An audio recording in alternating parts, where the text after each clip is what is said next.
अगर आप एक स्विंग ट्रेडर हो, अगर आप एक लॉन्ग टर्म ट्रेडर हो, इंट्राडे ट्रेडर हो या चाहे स्कैल्पर हो, आप सभी को पता होगा कि ट्रेडिंग में एंट्री लेना कितना ज़्यादा इंपॉर्टेंट होता है।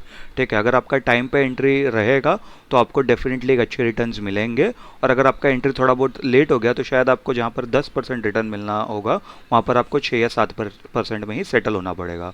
अभी ट्रेडिंग में भी दो तरीके की ट्रेडिंग होती है, एक होती है ब्रेकआउट ट्रेडिंग, दूसरी होती है रिवर्सल ट्रेडिंग। अभी दोनों ट्रेडिंग जो हम लोग का जो दोनों ट्रेडिंग का जो तरीका है, दोनों ट्रेडिंग में किस तरीके से एंट्री बनाई जाती है वो हम लोग इस वीडियो में डिस्कस करेंगे। तो चलिए वीडियो शुरू करते हैं। वीडियो में शुरू करने से पहले मैं आप लोगों को बता देता हूँ, मेरा नाम है प्रशांत, आप देख रहे हैं इमर्जिंग बुल्स, और इस वीडियो में मैं 2 से 3 ऐसी ट्रेडिंग स्ट्रैटेजीज शेयर करने वाला हूँ जो कि स्पेसिफिकली रिलेटेड होगी एंट्री के लिए। हम लोग को ट्रेडिंग में कैसे एंट्री करनी चाहिए, आप ये स्विंग ट्रेडिंग के लिए अप्लाई कर सकते हो, आप ये स्कैल्पिंग के लिए अप्लाई कर सकते हो, इंट्राडे ट्रेडिंग के लिए अप्लाई कर सकते हो। अभी मैं सिर्फ इसको बुलिश वे में बताऊंगा, यानी कि स्टॉक जब ऊपर जाता है तो कैसे हम लोग को एंट्री बनाना चाहिए, वही उसका ही आप उल्टा करोगे तो आपको बेरिश के लिए भी हो जाएगा। ठीक है, फिर चाहे आप ऑप्शंस में करो, फ्यूचर्स में करो, जिसमें भी आपको करना है वैसे आप ये एंट्री बना सकते हो। ठीक है, और साथ ही में वीडियो में आगे बढ़ने से पहले मैं आप लोगों को बता देता हूँ, ये सब वीडियोस बनाने में काफ़ी ज़्यादा रिसर्च, काफ़ी ज़्यादा मेहनत जाती है, एडिटिंग, थंबनेल वो सब बनाना ये वो। तो अगर आप एक लाइक कर दोगे तो मुझे बहुत ज़्यादा खुशी होगी, मुझे मोटिवेशन मिलेगा कि मैं आगे और ऐसे वीडियोज़ लेके आऊँ। ठीक है, तो लाइक कर देना, कमेंट कर देना, सब्सक्राइब कर देना, शेयर करके बताना। मैंने पिछले ही हफ्ते एक और एक वीडियो डाला था जिसके ऊपर मैंने रिस्क मैनेजमेंट के बारे में बताया है, पोजीशन साइजिंग के बारे में बताया, एक बार वो वाला वीडियो भी जाके चेकआउट करो। और मैंने काफ़ी सारे स्विंग ट्रेडिंग और प्राइस एक्शन और जो भी इंडिकेटर्स है उन लोग के ऊपर काफ़ी सारे वीडियोस बनाए, ऑप्शंस के ऊपर वीडियो बनाए, आप वो भी जाके चेकआउट कर सकते हो इस वीडियो के बाद। ठीक है, तो अभी पहले तो हम लोग जब समझ लेते हैं कि टाइम फ्रेम। ठीक है, अभी हम लोग को कौन से टाइम फ्रेम पर हम लोग के जो लेवल्स है वो बनाने हैं, और उसके बाद कौन से टाइम फ्रेम पर एंट्री बनानी है। ठीक है, फॉर एग्जांपल अगर आप इंट्राडे ट्रेडर हो तो इंट्राडे ट्रेडर पे अभी देखो टाइम फ्रेम है ना, दो तरीके के होते हैं। ये शायद आपको पता नहीं होगा क्योंकि काफ़ी ज़्यादा यूट्यूबर्स लोग कभी ये बताते नहीं है, सिर्फ वो लोग अपनी मतलब लेवल ज़रे तो छोड़ देते हैं। बट आपको अगर किसी के ऊपर डिपेंडेंट नहीं रहना है तो आपको दोनों टाइम फ्रेम पता होने चाहिए। एक टाइम फ्रेम होता है रेफरेंस टाइम फ्रेम, और दूसरा टाइम फ्रेम होता है ट्रेडिंग टाइम फ्रेम। अभी रेफरेंस टाइम फ्रेम क्या होता है? ठीक है, मान लो अभी मैं जैसे फॉर एग्जांपल अगर ये डेली टाइम फ्रेम है, मतलब मैंने अभी इधर कुछ भी टाइम फ्रेम ओपन नहीं करा, मान लो एक डेली टाइम फ्रेम है, और इसके ऊपर अभी अगर एक कोई एक स्टॉक है वो ऐसे ऐसे ऐसे ऐसे ट्रेड कर रहा है, और डेली टाइम फ्रेम के हिसाब से यहाँ पर आपने एक रेजिस्टेंस बना दिया, यहाँ पर आपने एक सपोर्ट बना दिया। ठीक है, मैं इसको थोड़ा सा डार्क कर देता हूँ तो आप लोग को और क्लियरली विजिबल होगा। ठीक है, मैं काम कर देता हूँ, सब कुछ डिलीट कर देता हूँ, फिर से ड्रॉ करके बता देता हूँ आप लोग को, इधर फिर से ड्रॉ करके बता देता हूँ। अभी कैसा है, जैसे कि मैंने कहा आपको रेफरेंस टाइम फ्रेम होता है और एक ट्रेडिंग टाइम फ्रेम होता है। जैसे मान लो अभी इधर मैं इसको थोड़ा सा वापस ब्रॉड कर देता हूँ। ठीक है, तो अभी ये जो मान लो आपने इधर एक सपोर्ट एंड रेजिस्टेंस का लेवल बना दिया। ठीक है, और इसके बीच में स्टॉक ट्रेड कर रहा है, तो ये आप बनाओगे डेली टाइम फ्रेम पर क्योंकि आप इंट्राडे ट्रेडर हो। अगर आप स्कैल्पर हो तो आप शायद 15 मिनट्स टाइम फ्रेम या 30 मिनट्स टाइम फ्रेम या 1 आवर टाइम फ्रेम पे बनाओगे। और अगर आप स्विंग ट्रेडर हो तो शायद आप वीकली टाइम फ्रेम पर मतलब जो लेवल्स बनाओगे, जैसे कि जो मैं अपने हर संडे को जो मैं वीकली टाइम फ्रेम के जो लेवल्स बताता हूँ आप लोग को, तो वो मैं वीकली टाइम फ्रेम पर बनाता हूँ, बट एंट्री हम लोग डेली टाइम फ्रेम पर लेते हैं। तो वैसे ही होता है, हमेशा जो लेवल्स है वो बड़े टाइम फ्रेम पर बनाए जाते हैं, जिसको हम लोग हायर टाइम फ्रेम भी कहते हैं, और एंट्री हमेशा लोअर टाइम फ्रेम पर बनती है। जैसे फॉर एग्जांपल अभी ये आपने डेली टाइम फ्रेम पर बनाया लेवल्स, बट अगर जब आप एंट्री लोगे तो आप एंट्री लोगे 15 मिनट्स टाइम फ्रेम पर या फिर 1 आवर टाइम फ्रेम पर। ठीक है, तो उसको हम लोग बोलते हैं ट्रेडिंग टाइम फ्रेम या लोअर टाइम फ्रेम। तो आप लोग को हमेशा ये दोनों टाइम फ्रेम देखना चाहिए कि कौन से टाइम फ्रेम पर आपका ट्रेड बन रहा है, और क्या वो आपके लेवल्स को इतना रिस्पेक्ट कर रहा भी है या नहीं कर रहा है। ठीक है, तो ये हो गए दोनों पॉइंट। अभी उसके बाद आप लोग को एक और एक चीज़ ध्यान देना है कि मार्केट का ओवरऑल मार्केट का स्ट्रक्चर क्या चल रहा है अभी। ठीक है, मैं आपको ट्रेडिंग वे के प्लेटफॉर्म पे लेके चलता हूँ। ये मैंने फायर्स के इस पे लॉगिन किया था, इसका सिर्फ एक रीज़न था आप लोगों को फायर्स पे बताने का कि अगर आपको कोई भी आपने लेवल ड्रॉ किया और आपको साइड बाय साइड अगर आपको देखना है तो ये आपके कोई भी ब्रोकर के टर्मिनल पे आप ऐसे जाओगे तो आप ऐसे मल्टीपल स्क्रीन में आप देख सकते हो कि इधर इधर आपने 15 मिनट्स टाइम फ्रेम आप देख सकते हो, इधर 15 लिखा है यानी कि 15 मिनट्स टाइम फ्रेम पर है, और इधर भी 15 मिनट्स है। तो आप इसको चेंज करके इसको आप डेली टाइम फ्रेम भी कर सकते हो। ठीक है, जैसे अगर मैं इधर क्लिक करूँगा तो ये वाला विंडो इधर डेली टाइम फ्रेम हो जाएगा। आप देख सकते हो इसके आसपास एक ब्लू लाइन बनी है, मतलब ये इस वाले विंडो के ऊपर जो भी चेंजेस करोगे वो इस वाले विंडो पे आएगा। और अगर मैं इस पर क्लिक करूँ तो आप देख सकते हो अभी इसके आसपास ब्लू लाइन बन गया, यानी जो भी मैं चेंजेस करूँगा वो इस वाले विंडो के ऊपर ही सिर्फ चेंजेस होगा। आप देख सकते हो इधर 5 मिनट हो गया। तो ये सिर्फ मैं आपको बताना था कि अगर आपके पास मल्टीपल से स्क्रीन नहीं है, या अगर मतलब बोला ना आपके पास सिर्फ मोबाइल फ़ोन है या एक ही सिर्फ लैपटॉप है, और आपको मल्टीपल चार्ट्स देखना है एट द सेम टाइम, तो आप कैसे देख सकते हो। आई होप इसमें आप लोगों को, काफ़ी लोगों को पता रहेगा, बट मैंने सोचा आपको बता देता हूँ। ठीक है, अभी हम लोग निफ्टी के टाइम फ्रेम पर जाते हैं। अभी निफ्टी के टाइम फ्रेम पर है ना, मैं जो चार्ट है अभी मार्केट चल रहा है तो मैं इसके लिए मैं उस पर आपको नहीं बताऊँगा। मैं इधर से वॉल्यूम भी हाइड कर देता हूँ। ठीक है, और 200 50 डे मूविंग एवरेज है वो भी हाइड कर देता है। बाय द वे 50 डे और 200 डे मूविंग एवरेज के ऊपर मैंने ऑलरेडी एक वीडियो बना दिया, वो जाके देख सकते हो। ठीक है, अभी आपको है ना हमेशा एक मार्केट स्ट्रक्चर देखना है। पहले तो आपको ये देखना है कि आपने जो लेवल्स ड्रॉ करे वो आपके हायर टाइम फ्रेम पर वो आपने लेवल्स अच्छे से ड्रॉ करे हैं या नहीं करे। ठीक है, अभी आपको मार्केट स्ट्रक्चर में क्या देखना है, अभी आप सभी को ये पता रहेगा, मैंने अपने वीडियो में काफ़ी बार ये बताया और यूट्यूब पर भी काफ़ी सारा कंटेंट है। और अगर आपने कोई ट्रेडिंग बुक्स पढ़ी हो, आर्टिकल पढ़ा हो, आप लोगों को पता ही होगा कि आप मार्केट में 6 महीने से हो, अगर आपने कोई बुक या वीडियो नहीं देखा तो भी आप 6 महीने से अगर आप ट्रेड कर रहे हो, 3 4 6 महीने से, तो आप लोगों को पता ही होगा कि मार्केट कभी भी ऐसे एक स्ट्रेट लाइन में नहीं जाता है। मार्केट हमेशा ऊपर जाएगा, पुल बैक लेगा, ऊपर जाएगा, फिर एक पुल बैक लेगा, फिर ऊपर जाएगा, फिर पुल बैक लेगा और फिर ऊपर जाएगा। करेक्ट। तो ये जो मूव्स होते हैं ना, इस मूव का आपको देखना है कि अभी आप मार्केट के कौन से डायरेक्शन में हो। जैसे फॉर एग्जांपल आपने इधर एक सपोर्ट ड्रॉ किया है, ठीक है, इधर एक रेजिस्टेंस ड्रॉ किया है, मार्केट ऐसे ऐसे ऐसे ट्रेड कर रहा है और उसको ब्रेकआउट करके इधर पुल बैक लिया और उसके बाद ऊपर जा रहा है। तो ये जो है ना, ये वाला जो ये जो पुल बैक है, ठीक है, ये काफ़ी लोगों को लगे कि ये डाउन ट्रेंड में आ गया, बट ये डाउन ट्रेंड नहीं है। ये एक मार्केट, अगर हम लोग हाई टाइम फ्रेम पर देखेंगे तो मार्केट का, जैसे मैं अगर इसको जूम करके बताऊँ तो ये कुछ ऐसा दिखेगा। ठीक है, तो पहले तो मार्केट एक अप ट्रेंड में ही चल रहा था, बट उसने एक पुल बैक लिया यहाँ पर। जिन लोग के भी मतलब बोला ना, यहाँ पर जो ऊपर से जिन लोग ने भी अपने पोजीशंस बनाए रहेंगे वो लोग ने एग्जिट करा रहेगा, नीचे आए रहेंगे, और जिन लोग का यहाँ पर से पोजीशंस मिस हो गए रहेंगे, एंट्री मिस हो गई रहेगी, वो लोग ने यहाँ पर अपनी एंट्री बनाई होगी। तो ये एक इंपॉर्टेंट लेवल हो जाएगा और उसके बाद यहाँ पर पुल बैक करेगा, मतलब यहाँ पर से वापस अपनी रैली कंटिन्यू करेगा, जो भी अपना स्टॉक है, इंडेक्स है, जो कुछ भी है। ठीक है, तो ये आप लोग को ये समझना है कि हायर टाइम फ्रेम हमेशा आपका वो उसी डायरेक्शन में होना चाहिए जिस डायरेक्शन में आप ट्रेड लेना चाहते हो। यानी कि अगर आप बुलिश ट्रेड लेना चाहते हो तो अगर आपने डेली टाइम फ्रेम पर अगर आपने एनालिसिस किया या 1 आवर टाइम फ्रेम पर भी एनालिसिस किया है, तो आपकी जो एंट्री है वो बुलिश ही होना चाहिए। अगर 1 आवर डेली टाइम फ्रेम पर अगर आपका जो चार्ट है वो आपको बुलिश दिखा रहा है, आप बेरिश एंट्री नहीं ले सकते हो। ठीक है, और अगर आपको बुलिश एंट्री नहीं मिल रही है उस दिन के लिए, तो मैं तो यूजुअली वो स्टॉक या वो जो भी इंडेक्स मैं उस दिन ट्रेड नहीं करता हूँ। मैं तो आप लोगों को भी यही सजेस्ट करूँगा, but at the end of the day वो आपका कॉल है। ठीक है, तो इसके अंदर आपको अंदर देखना है जो एरिया ऑफ वैल्यू। अभी एरिया ऑफ वैल्यू क्या होता है, जहाँ पर मल्टीपल टचेस हो। ठीक है, मैं यहाँ पर आपको है ना एक काम करता हूँ, मैं चार्ट पे ही लेके जाता हूँ आपको, सीधा चार्ट पे आप लोग को अच्छे से समझ में आ जाएगा।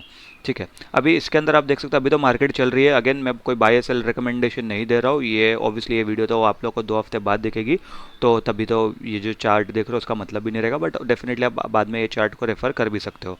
अभी आप देखोगे तो इसके अंदर ये जो एरिया ऑफ वैल्यू है, ठीक है, और इसमें एक और एक बात बता देता हूँ, जब भी आप सपोर्ट एंड रेजिस्टेंस ड्रॉ करोगे ना, तो हमेशा एक लाइन मत ड्रॉ करना, और वो एक जोन ड्रॉ करना। स्पेसिफिकली जब आप एक छोटे टाइम फ्रेम पर करते रहोगे, जैसे 5 मिनट टाइम फ्रेम पर, 15 मिनट या 1 आवर पर, तो एक जोन ड्रॉ करना। उसके बाद आपको और ज़्यादा अच्छे से समझ में आएगा, क्योंकि आप weekly time frame, monthly time frame पर ड्रॉ करोगे, डेली टाइम फ्रेम पर भी ड्रॉ करोगे, तो काफ़ी बारी आपको एक लेवल अच्छा मिल जाएगा, मतलब जो आप सपोर्ट है रेजिस्टेंस की एक लाइन से ड्रॉ कर पाओगे। बट जैसे आप उसको थोड़ा जूम इन करोगे 1 आवर या 15 मिनट टाइम फ्रेम पर, तो वो है ना, तो उधर आपको काफ़ी ज़्यादा टच पॉइंट दिख जाएंगे। तो उस जो ट्रेडिंग वाला जो टाइम फ्रेम है उधर एक जोन ड्रॉ कर देना। ठीक है, तो मैं सिंपली यहाँ पर एक जोन ही ड्रॉ कर देता हूँ, तो आप लोग को और अच्छे से समझ में आएगा। तो आप देखोगे कि यहाँ पर कितने सारे टच पॉइंट्स हैं। ठीक है, आप देख सकते हो, मैं इधर ड्रॉ करके बता देता हूँ। आप देख सकते हो यहाँ पर निफ्टी ने 2 बार यहाँ पर सपोर्ट लिया, 2 बार यहाँ पर सपोर्ट लिया। ठीक है, अभी यहाँ पर एक सपोर्ट लिया है और आज उसके बाद गैप अप ओपनिंग दिया है। ठीक है, तो ये जो होता है ये हम लोग का एक क्या कहते हैं, शॉर्ट टर्म ट्रेंड के हिसाब से हो गया। अगर हमने इसको लॉन्ग टर्म ट्रेंड देखे तो आप तो इधर क्लियरली दिख रहा है। ठीक है, पिछला सब भूल जाइए, इधर आपको क्लियरली दिख रहा है कि इधर मार्केट ऊपर गया, पुल बैक लिया, ऊपर गया, पुल बैक लिया, वापस ऊपर गया, अभी वापस इधर पुल बैक ले रहा है। तो ये मोटा मोटी अपने क्या कहते हैं, ये बुलिश ट्रेंड में ही चल रहा है। अभी बुलिश ट्रेंड में है कि नहीं है वो आप लोगों को कैसे पता चलेगा। अभी इसके ऊपर ना मैंने एक बहुत अच्छा वीडियो बनाया है ट्रेंड लाइन के ऊपर, वो आप जाके देख सकते हो। ठीक है, ट्रेंड आइडेंटिफाई कैसे करते हैं। बट उसका एक सिंपल तरीका है, जो भी आपका पिछला स्विंग है, अभी जैसे इस एग्जांपल में जो इसका पिछला स्विंग है ये वो है, ये वाला है, ठीक है। अभी इसको एक बार भी मार्केट ने ब्रेक कर पाया क्या? नहीं ब्रेक कर पाया, ठीक है। इसके नीचे गया बट क्लोजिंग उसके ऊपर ही हुआ है, तो अभी तक ये बुलिश मोमेंटम में ही है। भले से मतलब अगर ये प्रॉपर बुलिश बुलिश अगर नहीं भी होगा, साइडवेज तो बुलिश होगा, बट ये बेरिश तो नहीं है, इतना हम लोग को जान लेना है। क्योंकि आप देखोगे इस लेवल के पहले का जो स्विंग था, रिसेंट स्विंग ये था। उसके पहले आप इधर देख सकते हो, इधर एक छोटा सा स्विंग है, उसके पहले इधर एक स्विंग है, उसके पहले इधर एक स्विंग है, ठीक है। और ये जिधर अभी ये जो जैसा चल रहा है उसके पहले मार्केट कुछ टाइम इधर भी ऐसे ही चल रहा था, आप देख सकते हो, ठीक है। तो उधर भी पिछला स्विंग तोड़ नहीं रहा था, और फिर जैसे ही उधर ब्रेकआउट हुआ तो उसके बाद एक अच्छा मोमेंटम आया। तो हमेशा ये देखना है कि पिछला स्विंग टूटा है या नहीं टूटा है, और अगर नहीं टूटा है तो मतलब हम लोग का जो पुराना जो ट्रेंड था वो अभी तक कंटिन्यू चल रहा है, ठीक है। अभी मार्केट में ट्रेंड्स भी कैसे बनते हैं, मतलब कौन से टाइम पे कौन से ट्रेंड्स बन सकते हैं, उसके ऊपर भी मैं एक डेडिकेटेड वीडियो लेके आ जाऊंगा, उसमें आप कमेंट करके ज़रूर बता देना, ठीक है, कि अगर आपको वीडियो चाहिए कि नहीं चाहिए, ठीक है। तो अभी तो ये हो गया हम लोग को आइडेंटिफाई करना है। और ये मैं आपको बाय द वे मैं बताना भूल गया कि ये मैं क्या कहते हैं रिवर्सल के लिए बता रहा हूँ, कि जैसे आप देखोगे अगर कल जिसने भी ट्रेड किया होगा वो लोग को तो लगा रहेगा कि मार्केट बेरिश हो गया, बट आप देख सकते हो फिर गैप ऑफ ओपनिंग आ गया और वापस मार्केट अभी इधर कंटिन्यू कर सकता है, ठीक है। तो ये रिवर्सल का तरीका है कि रिवर्सल में आपको ट्रेड कैसे करना है। अभी इसके अंदर सिर्फ और सिर्फ एरिया ऑफ वैल्यू देखना है हम लोग को, जी नहीं। अभी एरिया ऑफ वैल्यू देखने के बाद है ना, हमेशा आपको ये भी देखना है कि उधर कैंडल्स से कोई पैटर्न बन रहा है क्या, कोई चार्ट पैटर्न बन रहा है क्या, कोई इंडिकेटर हम लोग को उधर क्या बोलते हैं अच्छे लेवल पे उस लेवल के आसपास दिख रहा है क्या। फिर उसके बाद अगर हम लोग को क्या बोलते हैं फिबोनाची का कोई लेवल दिख रहा है क्या। By the Fibonacci, candle stick, chart patterns और इंडिकेटर सबके ऊपर डेडिकेटेड वीडियोज़ बनाए, आप जाके प्लेलिस्ट बना के रखा मैंने, आप वो जाके चेक कर सकते हो, ठीक है। तो अभी मैं जस्ट मुझे भी पता नहीं है यहाँ पर क्या लेवल्स बन रहे हैं, मैं बस यहाँ पर एक फिबोनाची प्लॉट करके देखता हूँ कि हम लोग को यहाँ पर कुछ लेवल बन रहे हैं क्या, ठीक है ना। अभी आप देख सकते हो यहाँ पर ये जो हम लोग का एक सपोर्ट जोन है, इधर ही 0.5 का भी लेवल बन रहा है, ठीक है। और 0.5 के लेवल के आसपास, और साथ ही साथ अगर इधर हम लोग ये देखें क्या बोलते हैं सपोर्ट जोन भी है। और मैं एक काम कर देता हूँ, इधर एक बार हम लोग मूविंग एवरेज भी ओपन करके देख लेते हैं कि इधर कुछ मूविंग एवरेज का सपोर्ट भी है क्या। परफेक्ट। तो आप देख सकते हो यहाँ पर कितना ज़्यादा अच्छे से मार्केट इसको रिस्पेक्ट करके ऊपर की तरफ जा रहा है, तो ये काफ़ी ज़्यादा एक एंट्री बनी जा सकती है, ठीक है। अभी इसके अंदर हम लोग को सिर्फ ऐसा नहीं है कि अगर यहाँ पर फिबोनाची का सपोर्ट ले लिया, हम लोग को फिर उसके बाद जो भी हम लोग का सपोर्ट जोन होगा वो अपने हम लोग ने वो ड्रॉ कर लिया, सप्लाई डिमांड जोन जिसको हम लोग कहते हैं वो आपने ड्रॉ कर लिया, फिर और फिर 50 डे मूविंग एवरेज ब्रेक हो गया तो ताबड़तोड़ एंट्री ले लेने, जी ऐसा नहीं है।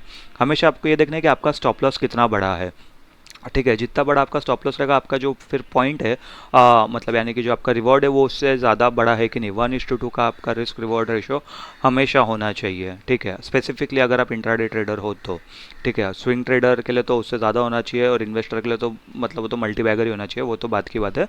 बट अगेन जैसे रिस्क रिवॉर्ड रेशो के ऊपर तो मैंने पहले भी एक वीडियो बनाया है, अभी जस्ट इसके पिछले वाला वीडियो आप देखोगे तो उसके ऊपर ही है, तो आप वो भी जाके चेकआउट कर सकते हो। तो इसके ऊपर आपको हमेशा ये भी देखना है कि जब भी ये सपोर्ट लेवल के ऊपर आया उसके बाद आपको फॉलोअप मिलेगा। जैसे कि अभी अभी बात करते करते आप देखोगे तो इधर आप देख सकते हैं फॉलोअप नहीं मिला, इधर 50 डे मूविंग एवरेज के ऊपर गया, बट उसके बाद अगली कैंडल सीधा नीचे आ रही है। अभी मान लो यहाँ पर जैसे अगर मैं इधर ड्रॉ करके बता दूँ, बाय द वे आपको शायद आवाज़ आता रहेगा बैकग्राउंड में, तो उसके लिए माफ़ी चाहूँगा। ऊपर वाले रूम में कुछ कंस्ट्रक्शन हो रहा है तो थोड़ा सा समझ लेना, ठीक है। अभी आप देखोगे इस सपोर्ट लेवल पे अगर अभी मार्केट यहाँ पर आया, ऊपर गया, अब ये नीचे आने के बाद अगर यहाँ पर वापस अगर एक पुल बैक लेके ये नेकलाइन अगर ये ब्रेक करता है, ठीक है, तो ये इसको डबल बॉटम पैटर्न बन जाएगा। और सपोर्ट पे अगर डबल बॉटम पैटर्न बनता है तो वो काफ़ी ज़्यादा एक इंपॉर्टेंट चीज़ हो जाता है। सपोर्ट पे डबल बॉटम पैटर्न या फिर हैमर कैंडल जो बनती है वैसे सब कैंडल्स बनेगी, या फिर अगर डाउन ट्रेंड चल रहा है उसके ऊपर बुलिश एनगल्फिंग कैंडल बनती है, तो ये रिवर्सल का एक साइन होता है, और उससे आने वाले टाइम में हम लोग को एक अच्छा रिटर्न मिल सकता है। तो इसके ऊपर आप लोग ध्यान रखना, जब भी आप ये वीडियो 1-2 हफ्ते बाद देखोगे तो अगर इधर डब्लू पैटर्न बन के अगर ऊपर की तरफ जाएगा तो आप कमेंट करके बताना कि ये स्ट्रैटेजी हमने की काम करी या नहीं करी, ठीक है। ये तो मैंने आपको सिर्फ एक एग्जांपल बताया, आप डेफिनेटली आगे काफ़ी सारे एग्जांपल आप खुद जाके चेकआउट कर सकते हो। मैं देखता हूँ अगर मुझे और कुछ एग्जांपल मिल रहे हैं क्या। मैं 1 आवर टाइम फ्रेम पे ले लेता हूँ, या मैंने कुछ लेवल्स बना के रखे थे ऑलरेडी यहाँ पर, तो उसको उनको आप इग्नोर कर सकते हो, क्योंकि ये मैं जो वीकली टाइम फ्रेम के जो स्विंग ट्रेडिंग के एनालिसिस करता हूँ ये उसके ऊपर मैंने बता के रखे थे, ठीक है।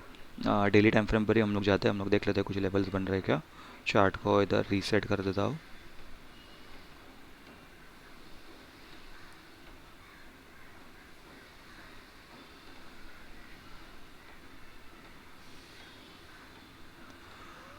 ठीक है, तो अभी हम लोग यहाँ पर पीछे जाके देखते हैं। देख अभी यहाँ पर देखो एकदम ये परफेक्ट एग्जांपल है। ठीक है, अभी अगर आप यहाँ पर देखोगे तो यहाँ पर एक जोन है डेली टाइम फ्रेम के हिसाब से। ठीक है, ये एक इम्पोर्टेंट डिमांड जोन था। ठीक है, आप देखोगे कि यहाँ पर से डबल टॉप पैटर्न एक बना, ब्रेक किया, उसके बाद इधर रेजिस्टेंस लिया, फिर उसके बाद नीचे की तरफ गया, नीचे इधर डबल बॉटम पैटर्न बन गया। ठीक है, अगर आप इसको ध्यान से देखोगे तो डबल बॉटम पैटर्न बन गया। डबल बॉटम पैटर्न के बाद उसके बाद मार्केट अच्छा खासा ऊपर की तरफ गया, पुल बैक लिया, 50 डे मूविंग एवरेज का सपोर्ट लेके वापस ऊपर गया। अभी आप इधर देखोगे तो ये जो है, इधर हम लोग को एंट्री नहीं बनानी है। हम लोग ऊपर जैसे ही गया, जैसे ही ब्रेकआउट करा, उसके बाद पुल बैक लिया, उसके बाद हम लोग को एंट्री बनानी है, ताकि आप लोग को ये पता रहेगा ये जो पुराना जो इतना इंपॉर्टेंट लेवल था उसको मार्केट टेस्ट करके वापस आप देख सकते हो कितना अच्छा मोमेंटम दिया। साथ ही साथ आप इधर का भी एक आपको एग्जांपल बता देता हूँ। आप इधर भी देखोगे, इधर भी काफ़ी एक ज़्यादा इंपॉर्टेंट ये लेवल है। ठीक है, इधर भी मार्केट ने कितना अच्छा रिस्पेक्ट दिया है। ठीक है, साथ ही साथ उधर 50 डे मूविंग एवरेज भी है।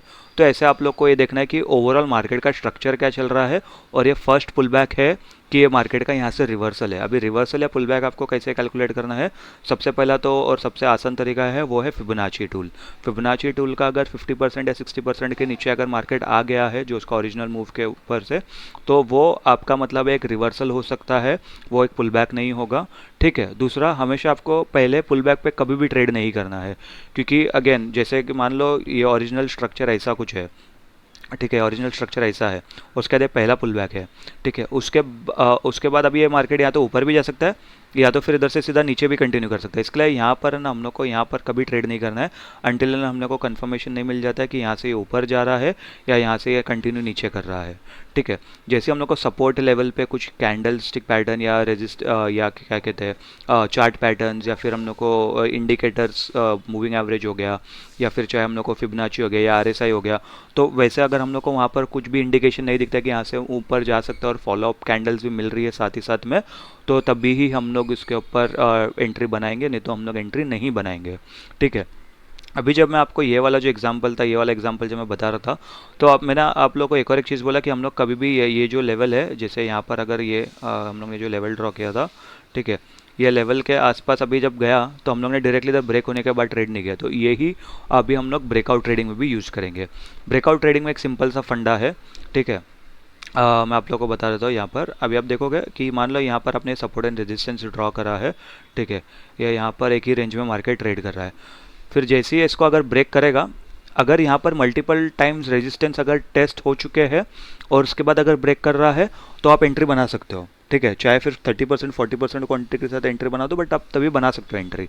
लेकिन अगर मान लो कि यहाँ पर कोई एक इंपॉर्टेंट रेजिस्टेंस है, ठीक है, उसके बाद मार्केट यहाँ पर एक काफ़ी टाइम था, नीचे था, मतलब ऐसा काफ़ी ज़्यादा घुमा और उसके सीधा फटाक से तोड़ दिया, तो यहाँ पर आपको एंट्री नहीं बनानी है। ठीक है, क्योंकि एक अगर इंपॉर्टेंट रेजिस्टेंस है तो पहली बार में बिल्कुल नहीं टूटेगा। बहुत ही ज़्यादा रेयर इंस्टेंसेस होता है कि एक इंपॉर्टेंट रेजिस्टेंस एकदम एक झटके से टूट गया, क्योंकि वहाँ पर सेलर्स एक्टिव होते हैं, या जिन लोग ने नीचे अपनी पोजीशंस बनाई होगी वो लोग भी अपने रेजिस्टेंस के पास अपना प्रॉफिट बुकिंग करेंगे। तो इसके लिए कभी भी हमेशा पहले बार में एक इंपॉर्टेंट रेजिस्टेंस या इंपॉर्टेंट सपोर्ट ब्रेक होगा तो वहाँ पर हम लोग को एंट्री नहीं बनानी। हमेशा आप लोग को देखना है कि वहाँ पर मार्केट ने कंसोलिडेट किया है, टाइम स्पेंड किया है, पुल बैक लिया है कि नहीं लिया है, ये सब चीज़ आपको देखना है। अभी इसका तो मैं आपको एक एग्जांपल अभी वाले बता देता हूँ, पिच जो मैं वीकली टाइम फ्रेम पर यूजुअली जो मैं एनालिसिस करता हूँ निफ्टी का, तो मैं वीकली टाइम फ्रेम पर जाता हूँ, इसको चार्ट को रीसेट कर देता हूँ। आप देखोगे कि यहाँ पर 3 हफ्ते से निफ्टी लेवल्स को ब्रेक ही नहीं कर रहा था। ठीक है, मैं चार्ट को जूम कर देता हूँ। आप देखोगे ये वाली जो लाइन है मैं इसको डिलीट कर देता हूँ। नहीं, ये वाली लाइन एक्चुअली नहीं, ये ग्रीन वाली लाइन मुझे डिलीट करनी है। हाँ, अगर आप इधर देखोगे तो इधर मैंने जो लेवल्स है शेयर करके रखे थे वीकली टाइम फ्रेम के हिसाब से, कि मार्केट इसके नीचे नहीं जा रहा था, इस सपोर्ट लेवल के नीचे नहीं जा रहा था, और इस रेजिस्टेंस लेवल के ऊपर नहीं जा रहा था।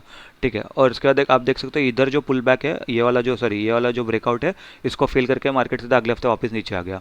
बट इसके बाद जो अभी ब्रेकआउट हुआ, ये वाला ब्रेकआउट आप देख सकते हो कितना तगड़ा हुआ है, क्योंकि इधर 3-4 बार इस लेवल को टेस्ट कर दिया था निफ्टी ने। ठीक है, तो ऐसे ही अगर जब भी 3-4 बार अगर एक लेवल को टेस्ट हो जाता है, उसके बाद अगर वो ब्रेकआउट करता है, तो काफ़ी ज़्यादा आपको एक अच्छा ट्रेंड मतलब अच्छा मूव मिल सकता है। ठीक है, मैं और भी एग्जांपल आप लोगों को बता देता हूँ कि और भी एग्जांपल इधर यहाँ पर मुझे कुछ मिल रहे, तो ठीक है, यहाँ पर एक देखो आप सपोर्ट का एक सपोर्ट ब्रेक का एक जोन ये मिल जाएगा आपको, एक लेवल। ठीक है, मैं इधर आपको दिखा देता हूँ अगर आप में से किसी को दिखता नहीं होगा तो। ठीक है। आप देखोगे कि ये काफ़ी ज़्यादा एक इम्पॉर्टेंट सपोर्ट था। ठीक है, अगर मैं इसको और पीछे लेके जाऊँ। ठीक है, इधर आप देखोगे कि ये क्या बोलते हैं, यहाँ पर से सपोर्ट लेके इधर थोड़ी देर टाइम स्पेंड करा निफ्टी ने, इसको ब्रेक और ब्रेक करके एक अच्छा मोमेंटम दिया, यहाँ पर एक अच्छा कंसोलिडेशन के तक अच्छा मोमेंटम दिया। तो डेफिनेटली ये आने वाले टाइम में ये अपने को पता था, या जिन लोग ने वहाँ पर ट्रेड किया रहेगा, कि ये मोमेंटम कंटिन्यू रह सकता है, क्योंकि यहाँ पर ऑलरेडी एक कंसोलिडेशन हो चुका है। उसका जैसे ही मार्केट नीचे एक झटके में इसको तोड़ दिया, इस सपोर्ट जोन को तोड़ दिया, और उसके बाद वापस आप देख सकते हैं फेक ब्रेकडाउन हो गया, और उसके बाद वापस मार्केट ऊपर चला गया।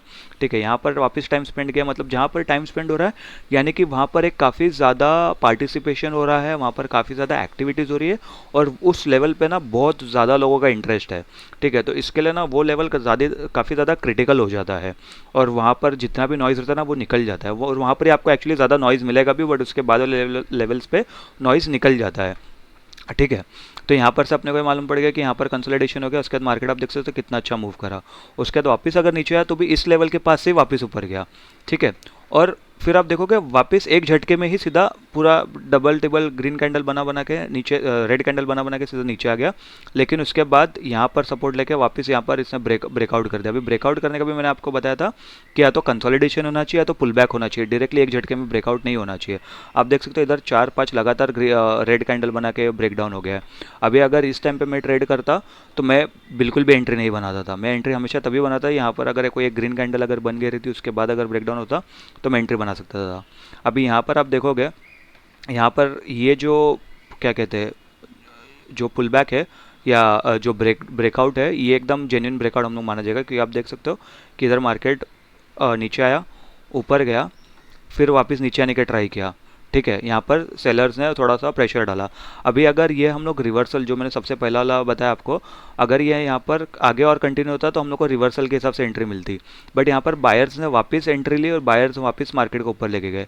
अभी यहाँ से हम लोग को समझ में आ गया कि ये ट्रेंड है ना चेंज हो चुका है, क्योंकि आप देखोगे कि पहले तो इधर मार्केट ने लोअर लो बनाया, फिर लोअर हाई बनाया, उसके बाद लोअर लो बना नहीं पाया। ठीक है, अभी इधर ये हायर हाई बन गया और हायर लो बन गया इधर। ठीक है, तो उसके बाद ये ट्रेंड चेंज का पहला साइन हो गया, और उसके बाद वापस इधर एक पुल बैक लिया और फिर उसके बाद इंपॉर्टेंट रेजिस्टेंस को ब्रेकआउट करा। तो आप देख सकते हो यहाँ पर कहीं ना कहीं एक लो हायर हाई और हायर लो का एक पैटर्न बना है, और उसके बाद इंपॉर्टेंट रेजिस्टेंस ब्रेक करके फिर पुल बैक लेके वापस मार्केट ने अपनी रैली कंटिन्यू की है।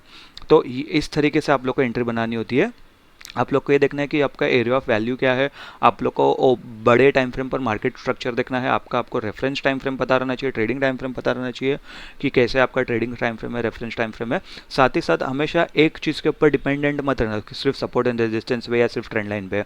हमेशा आप देखना कि मल्टीपल आपको उधर पॉइंट्स मिल रहे कि नहीं मिल रहे, यानी कि सपोर्ट एंड रेजिस्टेंस का मान लो 1 पॉइंट हो गया, ट्रेंड लाइन का 2 पॉइंट हो गया, तीसरा पॉइंट आपको अगर उधर क्या कहते हैं फिबोनाची का कोई लेवल मिल गया, चौथा पॉइंट अगर आपको मूविंग एवरेजेस किधर मिल गया, पांचवा पॉइंट अगर आपको उधर वॉल्यूम मिल गया। तो ऐसे अगर 5-6 पॉइंट आप मिलते हैं ना, और उसके बाद अगर आपको एंट्री मिलती है ना, तो डेफिनेटली हम लोग को इसके अंदर रिवॉर्ड्स भी अच्छे मिलते हैं। ऐसे बहुत रेयर इंस्टेंसेस मिलेंगे, बट ऐसे ही ट्रेड एक्चुअली जो 5 स्टार ट्रेड्स होते हैं वो ऐसे ही ट्रेड मिलते हैं। ठीक है, तो आई होप आपको ये वीडियो पसंद आया होगा। वीडियो अगर पसंद आ गया होगा तो वीडियो को लाइक कर दीजिए, चैनल को सब्सक्राइब कर दीजिए, वीडियो को शेयर कर दीजिए, और कमेंट करके बताइए कि आपको आने वाले टाइम पे और कौन सी वीडियोस चाहिए। साथ ही साथ मैं आने वाले टाइम पे एक एग्जिट स्ट्रैटेजी के ऊपर भी वीडियो ज़रूर लेके आ जाऊँगा। मैं मिलता हूँ आपसे अगले वीडियो में।